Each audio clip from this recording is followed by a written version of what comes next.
Singapore plans to further reduce her emissions intensity as part of international efforts to address climate change. Our nation will have to build on its past and ongoing efforts to achieve economic growth in a carbon-efficient way. According to NASA, climate change is a change in the typical or average weather of a region or city. This could be a change in a region's average annual rainfall, or it could be a change in a city's average temperature for a given month or season. The impacts of climate changes. As a low-lying island, Singapore would face threats from increasing water levels.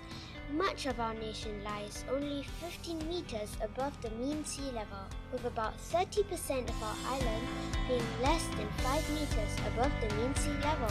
Soon, we may have to live in the waters. Could you imagine that? We envision Singapore 2030 to be a smart nation, a nation that uses clean technology and moves away from her reliance on fossil fuels. Our electricity will be powered by nature itself: solar, wind, water, natural gas, and even us humans.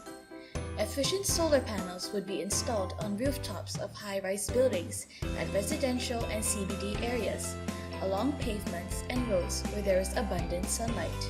Wind turbines, which double up as works of art in spaces, and giant Ferris wheels for recreational purposes would be installed. Wave power would be harnessed at a marina barrage and reservoirs using Singapore's green technology and infrastructure.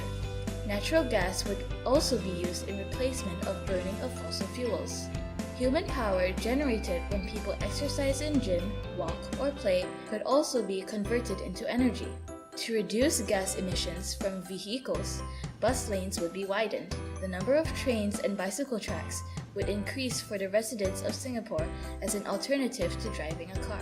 All private cars would run using electricity harnessed purely from natural gases, solar, and wind energy, and they would not be emitting greenhouse gases, which are harmful to the environment. Recycling efforts will become a vital part of our lives. Schools will educate children about the importance of recycling and how to sort out different waste materials for recycling as part of their curriculum. In this way, we will have a whole generation that knows what has to be done for climate change efforts.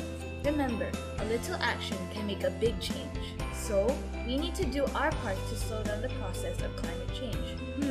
It seems like a lot of work. Are you up for the challenge?